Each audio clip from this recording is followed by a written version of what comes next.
Após longos minutos, sentou-se numa rocha, de modo a descansar. E foi então que aproveitei o momento para me apresentar. Afinal, se sou um narrador sem corpo e mesmo assim posso conversar com os personagens, por que não aproveitar? Ops! Ela resolveu tirar a roupa. Bem, acho que vou esperar mais um pouco.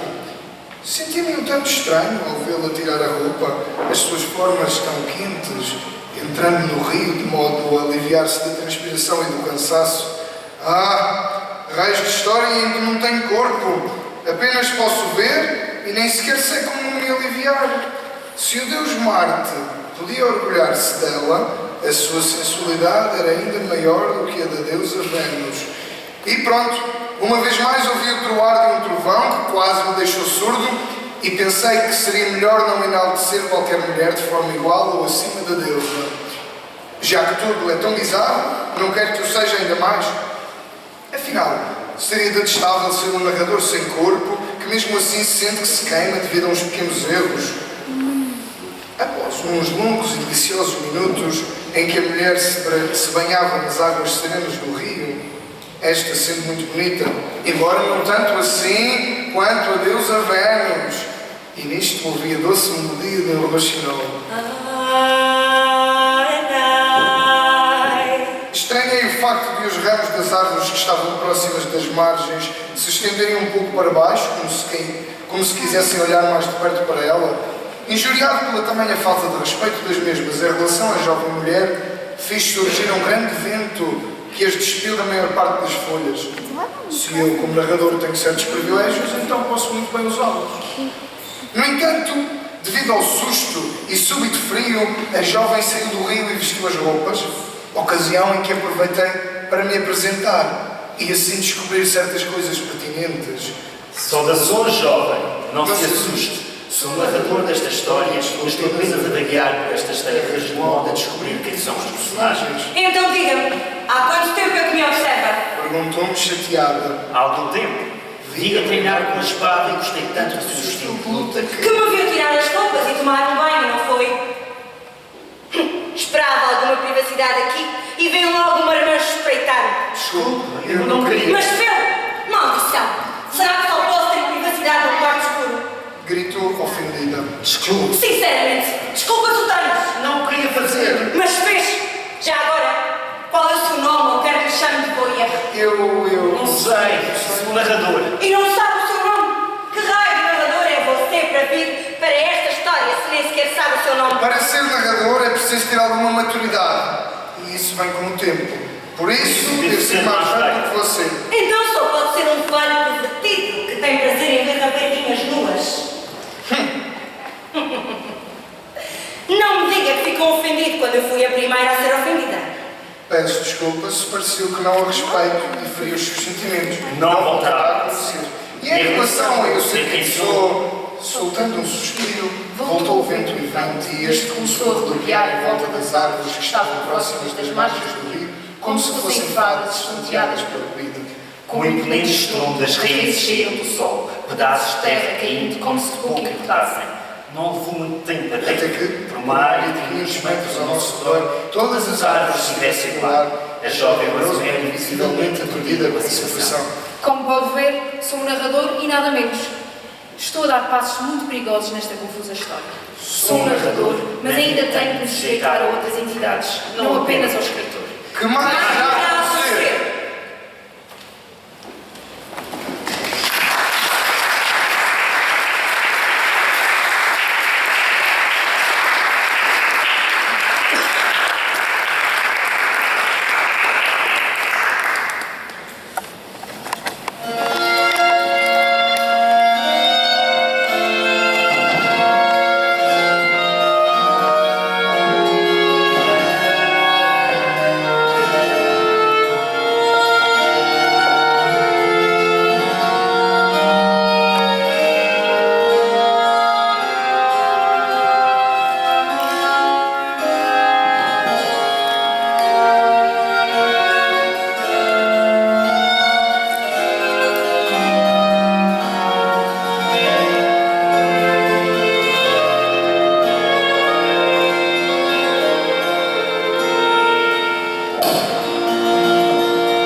Que sejam dentes a rasgar o tempo e não aquele manto de truques e chamas que não pedem clemência nem um beijo para o narradorzinho queimar. Raios e rastos, escamados de parvalhões. Acaba com a baboseira, se faz favor, não é? Sou um personagem da história, mas também um leitor, e já me farta estar sempre com pingos ícios a que nada levam. Aliás, qualquer personagem da história poderia saber o que estás a narrar, mas nem todas têm o condão de se imiscuir pelos pensamentos do narrador como eu tenho. Mas quem és? Alguém que pode ajudar-te a conquistar o teu devido lugar nesta história, se o quiseres. Então mostra. Então mostra-te. Já te disse onde estou. Procura-me, se achares que eu te posso ajudar. Já agora, diz-me lá como é que me podes ajudar.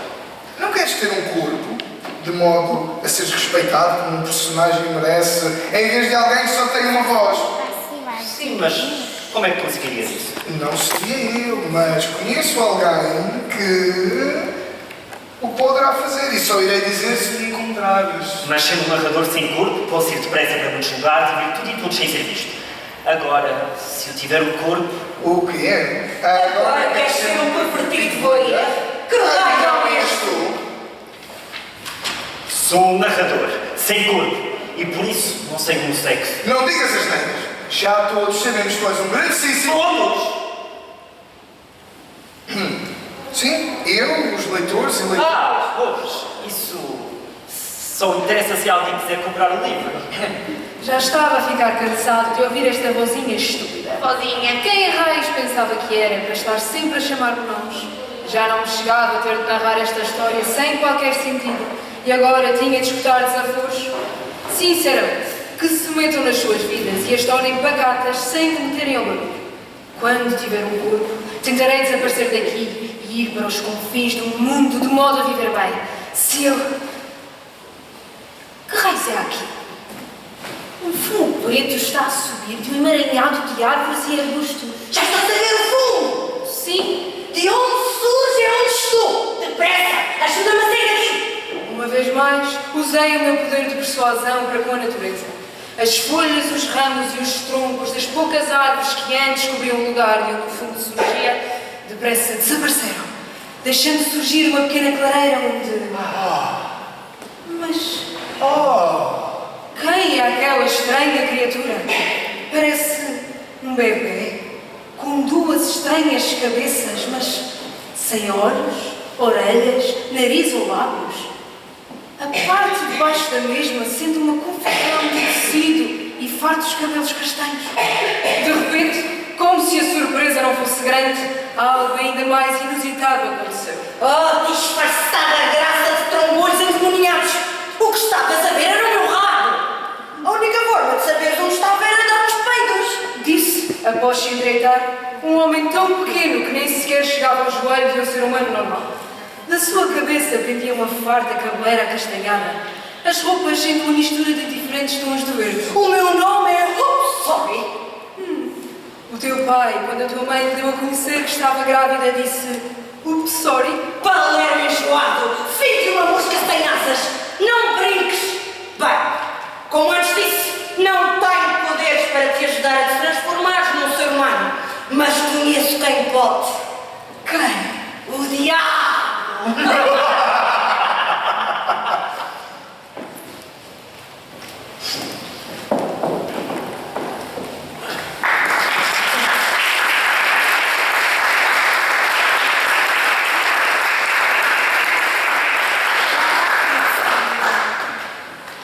Atenção! E boa tarde. Aqui está uma informação para vocês. Agradeço a vossa presença, finalmente, não é? Na apresentação do meu livro, A Comédia no Teatro Desvairado. Pode ir? A repetir? Tudo isso? Antes de mais alguma coisa, quero agradecer à doutora Sandra Nóbrega, às senhoras Catarina Faria e Maria Lúcia Gama e todos aqueles que trabalham no Teatro Baltasar Dias e à Câmara Municipal do Funchal pela oportunidade de apresentar este livro no Salão Nobre deste magnífico e edifício, o qual muito me honra. Agradeço igualmente à Fátima Sibila, a artista plástica que desenhou a imagem principal na capa do livro. Ao Ricardo Fernandes, não sei onde ele está, que foi o designer da capa do livro e também da contracapa. E aos meus convidados, ao realizador André Muniz Vieira, à Laura Muniz, que infelizmente foi dopada para aquela maldita doença chamada gripe. Aos atores Xavier Miguel, estava a pensar que és uma mulher, Cristiano Nunes, Ana Patrícia Nunes e Martim Santos.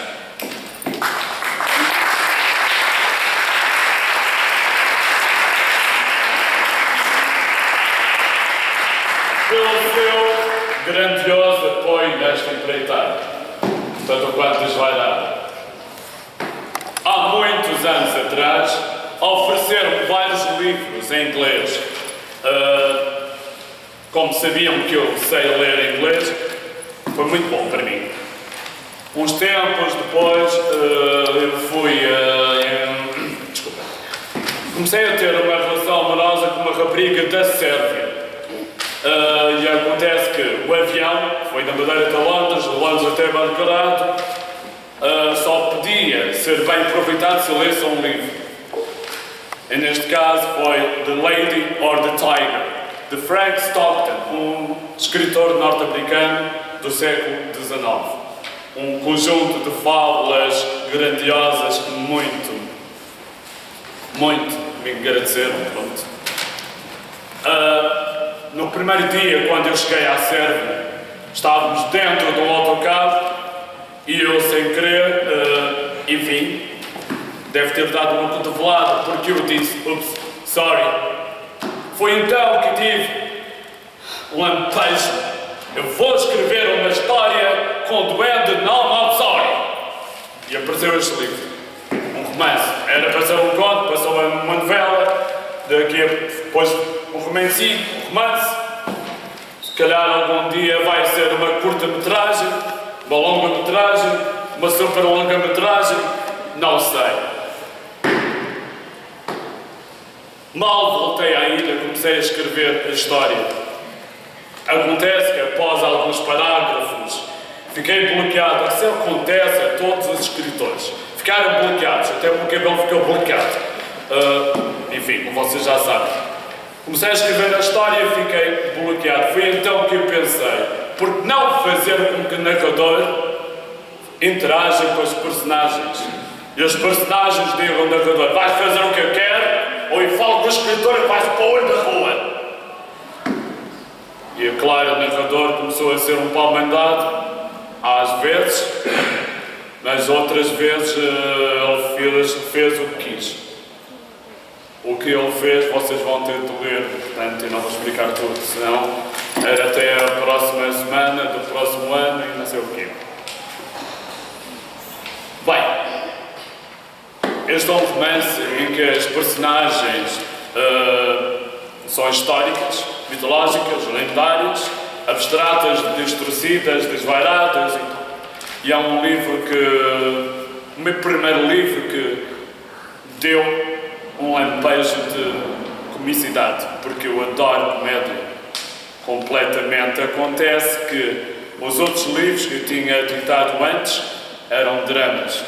Não sei se alguém chorou para ler o livro, mas enfim, ninguém me disse.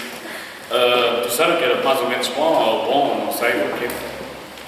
Desculpem lá, mas acontece que este edital só chegou ainda há pouco, eu tenho de ler, senão eu fico sem palavras. Não é como os autores que têm de ter um livro. Só tem um papel.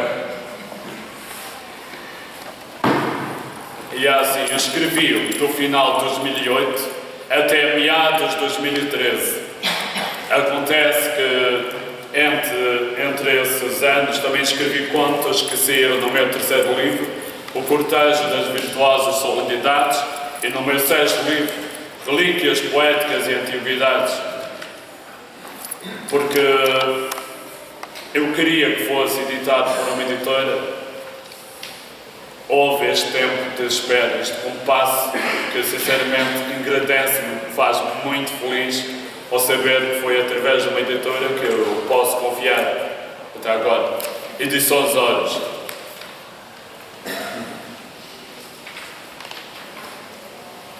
Esta letra, agradeço uma vez mais a vossa presença. Espero que, ao passarem as horas pelo livro, conheçam algo mais sobre o narrador. O autor não vai conhecer de certeza absoluta que ele tem outras coisas mais para fazer do que dar-se a conhecer. Muito agradecido. Tudo bom.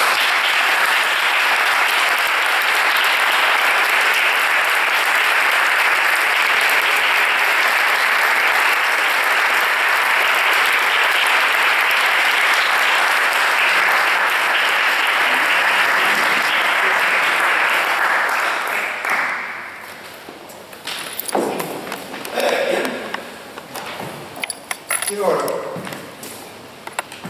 Onde vamos? Não me digas que tu, tão omnisciente e omnipotente no outro reino, não consegues ver a paisagem.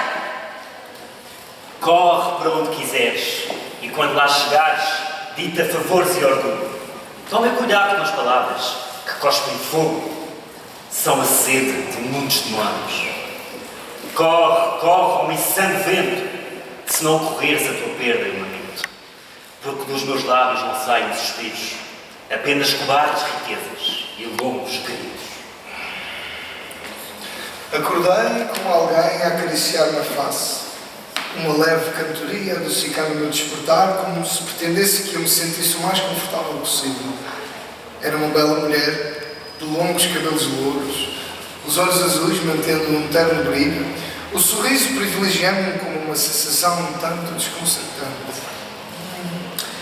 Será que ela estava ao meu lado por mera cortesia? Ou tinha-me visto antes e desejava estar comigo? Quão bem fazia-me sentir o apego que uma bela mulher me dava.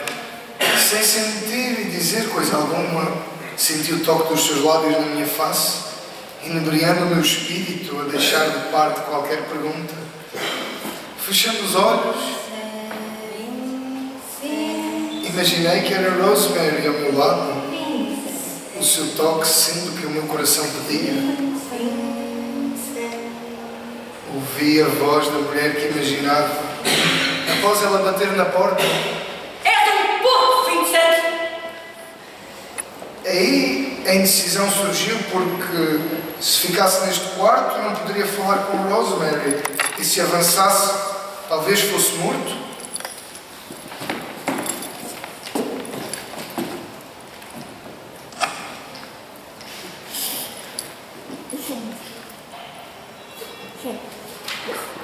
Quando olhei para o lado, pude ver que era um cão. Canta-se o que não se quer ouvir, porque tudo o que existe é estranho. Espanta-se os que não sabem dizer o que resplandece com a manhã do tacano. Quando a manhã respira loucura e os segredos são irritantes grãos a picar, a sede não traz loucura. As quadras já irritam, mas caramba, a história irá continuar.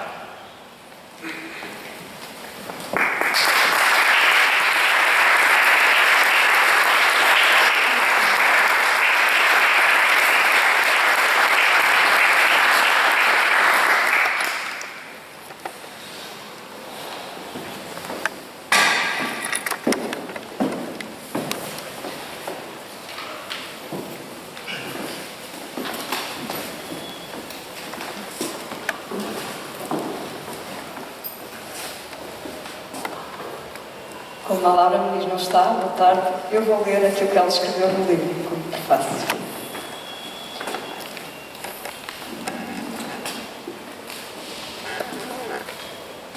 Com a mesma pujança criativa das suas outras obras narrativas, esta comédia de um teatro esvairado de Jorge Roberto Castro pode ser considerada a mais profunda e ponderada que o autor até hoje ofereceu ao leitor. Se Jorge Roberto Castro, como poeta, nos deslumbra pela facilidade a que no verso produz metáfora, hipérbole e equilíbrio, e mesmo onde criou paradoxos, soluciona a angústia da resolução do poema, deixando o leitor pendurado no seu perfume sofisticado. Já na narrativa o panorama é outro. Pude observar nas suas outras obras de ficção a maneira como o autor se tem vindo a estruturar, numa construção apaixonada, em que sobravam e transbordavam a paixão e o melodrama. A velocidade e a vontade de perpetuar este contínuo literário que os autores habitam, mas em que a equação do caos criativo não conseguia ser apaziguada, como no seu poema. Agora, observe na sua linha gótica e abraçado a Edgar Allan Poe, nesta busca de um tempo que ele quer fluir, vetusto e remoto, no cerne do mesmo caos criativo, mas tendo conseguido mergulhar no âmago deste tecido da sua escrita sôfrega, ponderando e não só mudando a perspectiva, mas também concedendo ao leitor a dádiva de uma lição de narratologia. Ao longe vejo o seu livro, A Comédia de um Teatro Desvairado, sobre uma mesa de café que tantas vezes frequentamos. Jeanette, Todorov, Einstein, Stephen Hawking, Jorge Roberto Castro e Atena, e o matemático Ramanujan dão as mãos em conluio. Envoltada à mesa redonda, em que o abismo sobre o tampo espelhado projeta um mar textual, todo ele visto do princípio ao fim. O autor é insultado pelo narrador, que se debate como Fausto, seduzido por diabólicas personagens. E este vituperado narrador tenta, no meio de prolepse e analepses, geridas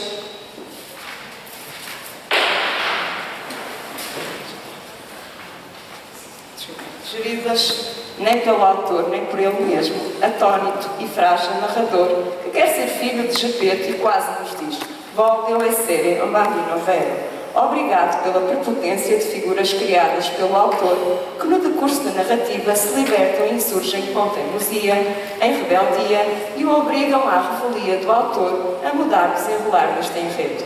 É assim que o narrador se apercebe do poder semi-absoluto que tem de, com a sua vontade, mudar o tempo, desfazer a história em que é obrigado a ser participante e omnisciente, e refazê-la em conflito com o seu desejo de se materializar e lutando com personagens conscientes que gozam do autor e afirmam uma autodeterminação de serem elas mesmas a moldar as suas vidas.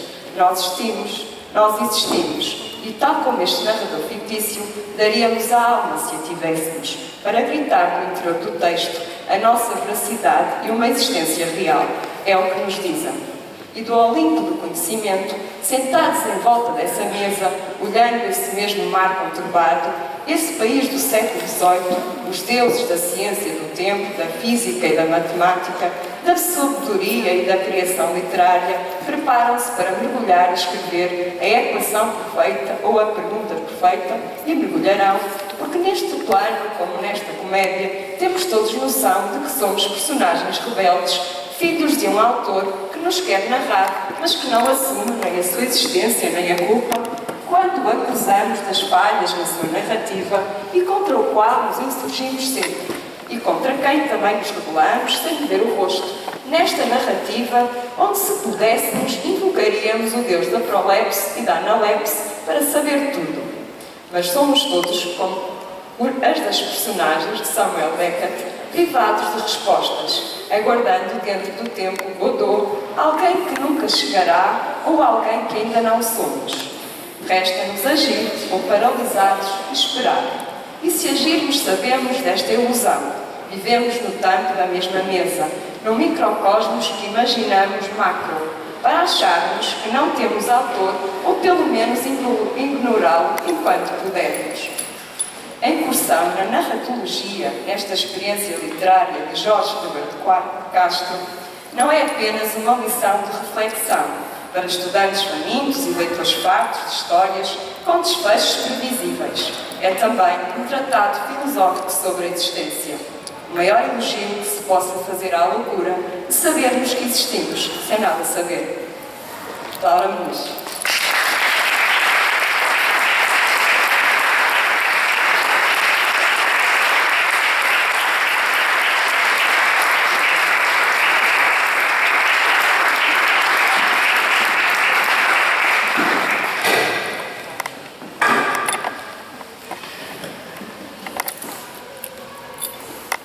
veio a estas conclusões espertinhas? Porquê que não me deram uma história mais normal para narrar? Uma em que sim, podia haver paz e guerra, amor e ódio, alegria e tristeza, mas que a minha fosse uma simples narração, uma voz sem corpo que se divertia a ver e ouvir sem levar com isto e aquilo.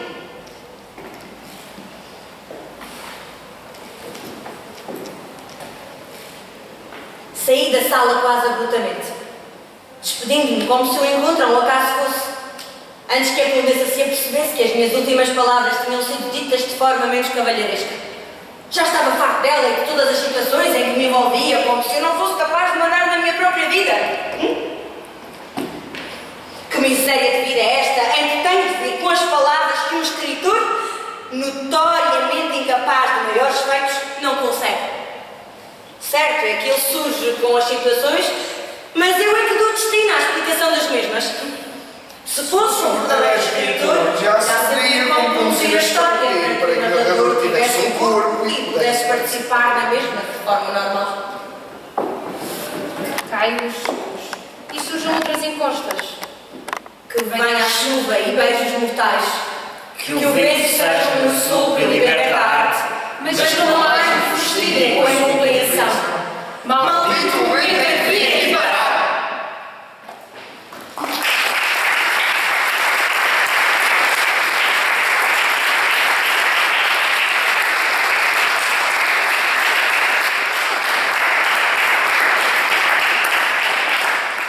Uma vez mais agradeço imenso a vossa presença. Agradeço a estas desvailados aqui presentes também. Não se comportar bem, então. Agradeço também quem colaborou para que este livro aparecesse, Fátima Spínola, o Ricardo Fernandes, que não sei onde é que ele está, mas também, pronto, deve estar por aqui, por aquele lado, não sei o quê. Laura Muniz, que recupera, que ficar com gripe é completamente, tremendamente, não é desvairado, é lixado, pronto. Portanto, se quiserem adquirir um exemplar, a Ângela está ali ao lado. Agradeço imenso a Ângela. Desculpa lá não ter lembrado de ti. Lembrei-me, estava a olhar para ti, mas sabe como é que é? Estava a ler o papel e pronto. Muito agradecido.